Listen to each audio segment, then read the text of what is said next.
Welcome to a time when Christianity was just starting out, and the first Christians were a small but fierce group that changed the world forever.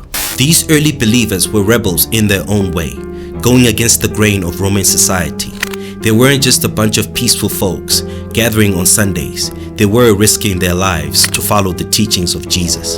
Imagine living in a world where worshiping Jesus could get you thrown to the lions, but they didn't back down.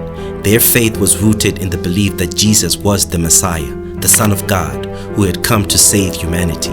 They held tight to the words of the Bible, especially the teachings found in the Gospels, which they believed were the true message of Jesus. For them, the Bible wasn't just a book, it was the ultimate guide to life. Unlike many Christian denominations today, the first Christians lived in tight-knit communities where they shared everything they had. No one went hungry, and no one was left out.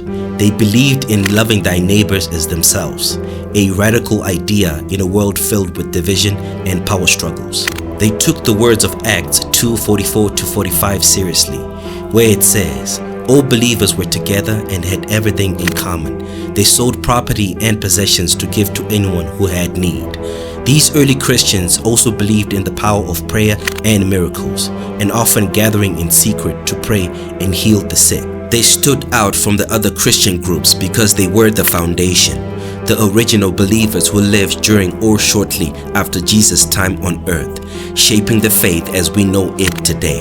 Their unwavering commitment to living out the teachings of Jesus, even in the face of death, is what set them apart and laid the groundwork for the global faith we see today.